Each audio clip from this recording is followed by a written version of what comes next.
Welcome to The Explainer. Today, we're diving deep into the Jeffrey Epstein files, and some of the financial records reveal a pattern that's, well, it's just plain strange. We're talking about a doctor on retainer. So let's just jump right into this, because it's a really bizarre arrangement, right? I mean, a financier having a gynecologist on a formal retainer. The documents present this one central, puzzling question that we're going to try and unpack today. What on earth was this for? And we're not just talking about some vague connection here. No, the records are crystal clear. They point to one specific physician who is getting these regular, scheduled payments coming straight from Jeffrey Epstein's organization. And that name, the one that pops up over and over again in internal emails and in the accounting ledgers we have access to, it's Dr. Mark Landon. Now, you might be thinking, okay, some random doctor, but no, when you look at his public profile, Dr. Landon is a highly credentialed specialist. He's a professor with a long career in obstetrics and gynecology, and his specialty, high-risk cases. So we're talking about a serious, established professional here. Okay, but here's where it gets really interesting. It's not just who he is, it's where he works. Because his employer creates a direct and, frankly, a very significant link to a major player in Epstein's world. Yep, both the documents and his own bio confirm it. He works at the Ohio State University Wexner Medical Center. And that name, Wexner, that's the key to this whole thing. So let's just connect the dots here, right? The doctor getting paid by Epstein works at an institution literally named for Epstein's closest financial backer and alleged co-conspirator, Les Wexner. I mean, the connection is written right on the side of the building. You can't make this stuff up. All right, let's follow the money. Let's dig into the actual paper trail, because the financial records laid out in these files are incredibly specific about this whole arrangement. And I want to be clear, this is not speculation on our part. We have an email here, sent from Epstein's own lawyer, directly to Epstein, spelling out the explicit terms of the payment agreement with Dr. Landon. This was a formal, scheduled arrangement.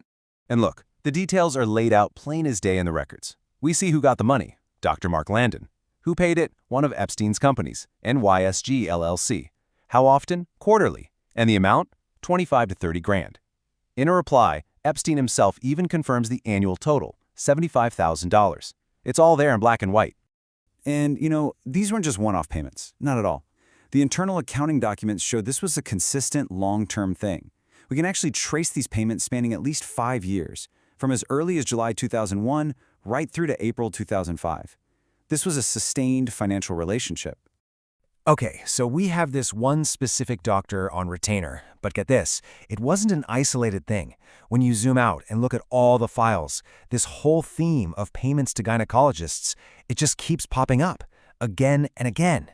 For instance, we've got multiple emails from women writing to Epstein or his associates, specifically asking for money. For what? For gynecological care. It's a recurring request. And here's another one, a woman writing directly to Epstein himself. Hey, may I ask you for something? I need to visit a gynecologist, a regular checkup. Usually it's $500. And what do the records show? He agreed to pay for it. This shows he was very hands-on with funding these specific medical visits. But then, the correspondence takes a much more direct and, frankly, pretty unsettling turn. A 2012 email asks Epstein point blank, "Do you remember the name of the gynecologist that you used to send your victims to?" And the center doesn't stop there. They follow up, and now they're talking about a different doctor, this one based in New York. They allege that this doctor joked that Epstein was pretty much keeping him in business single-handedly. The sheer volume of referrals was apparently a topic of conversation. So let's just pause for a second and put all these pieces together. We've got the retainer, we have the individual payments, these really pointed email conversations, and when you look at it all, it leaves us with some huge unanswered questions. So let's just recap what the documents actually show us, right? Fact 1, a multi-year retainer for a specific gynecologist, Dr. Mark Landon. Fact 2, that doctor worked at a Wexner-funded institution. Fact 3, we see a clear pattern of Epstein paying for other women's gynecological visits. And fact 4, an allegation that he was keeping a New York doctor in business with referrals. These are the facts from the files. And at the end of the day, that's what these files give us. They provide the cold, hard evidence of these connections. They show us the what, the payments, the emails, the names, but they give us absolutely zero insight into the why. That fundamental question is just left hanging there, leaving the implications of this documented behavior for investigators and for all of us to consider.